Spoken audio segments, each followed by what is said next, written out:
Pourquoi chaque histoire commence comme une promesse, mais finit comme un déjà-vu? Pourquoi, dès que ça devient sérieux, l'air change entre vous et la distance se met à respirer? Et si tu ne revivais pas une relation, mais un ancien scénario déguisé, tu appelles ça la malchance, et tu te défends avec des explications raisonnables, comme si la logique pouvait calmer la blessure. Moi, j'appelle ça une trace silencieuse, mais fidèle, qui revient quand ton cœur cherche un refuge. Et cette trace, c'est se déguiser, avec un nouveau visage et une nouvelle voix, jusqu'à te faire croire que c'est enfin différent. Dans une relation, le passé ne disparaît pas. Il se cache derrière tes préférences et derrière tes refus. Il s'insinue dans tes critères et dans tes excuses, jusqu'à ressembler à une valeur personnelle qui te rend fier au lieu de te libérer. Il s'accroche à ce que tu confonds avec l'intuition, et il te donne une certitude qui ne vient pas de toi.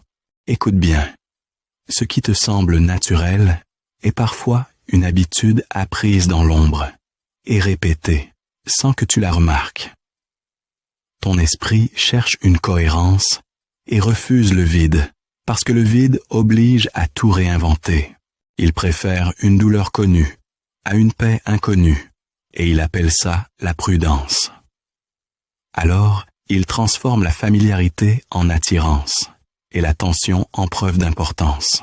Il te vend l'illusion d'un signe rare, et tu crois reconnaître l'amour au premier choc, comme si l'urgence était une preuve. Et tu avances, avec des repères qui te blessent, tout en pensant te protéger. Le décor change, et pourtant, le scénario reste, comme un théâtre qui garde la même musique et le même éclairage, sur la même faille. Tu crois choisir librement, mais des rôles ancestraux restent actifs et colorent ta psychologie moderne, surtout quand tu veux être aimé.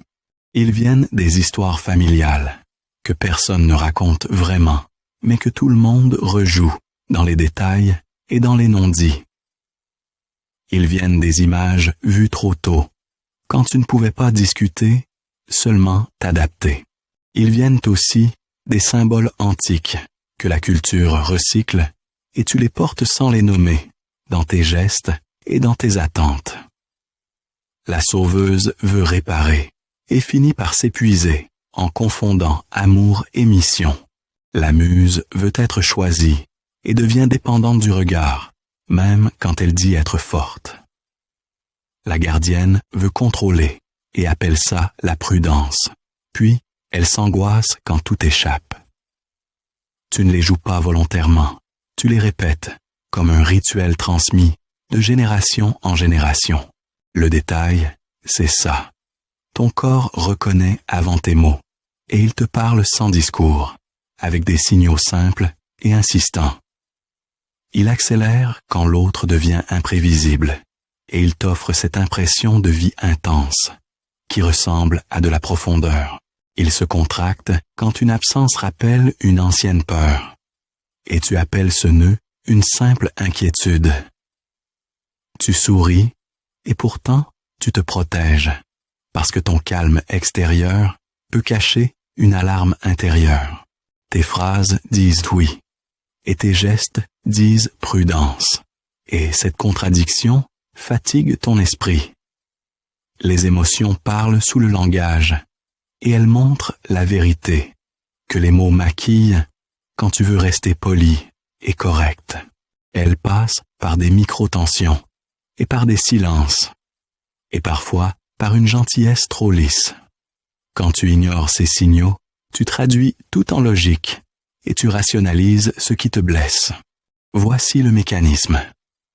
Ton cerveau associe amour et tension, parce qu'il a appris que l'amour se mérite, et que la paix doit être gagnée.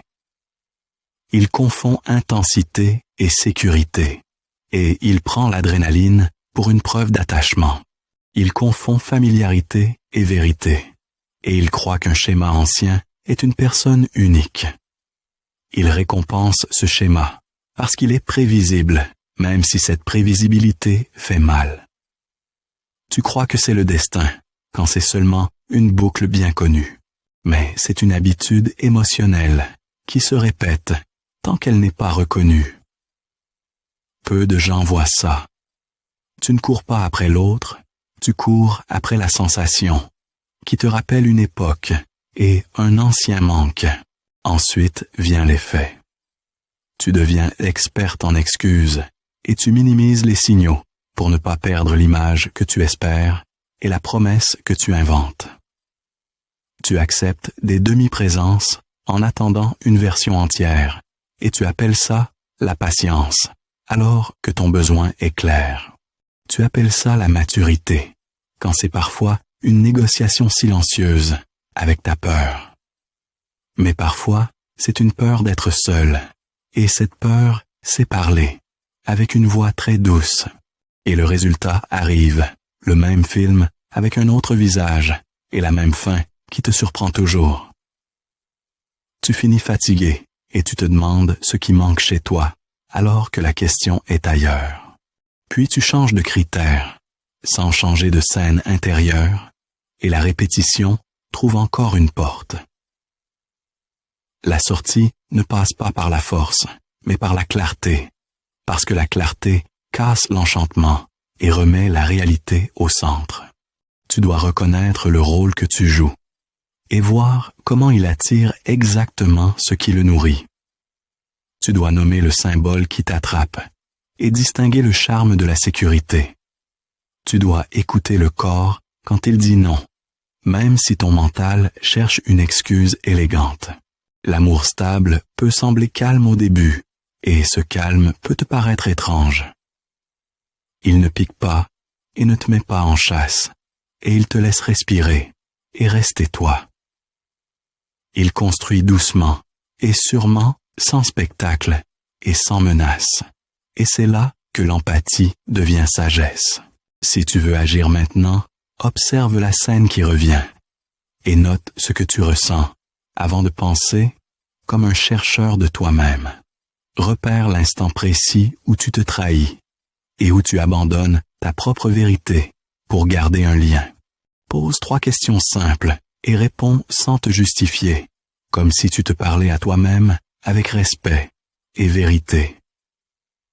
Est-ce que je me sens en sécurité? Est-ce que je me sens respecté? Est-ce que je me sens libre? Rejoins la communauté et transforme la répétition en lucidité.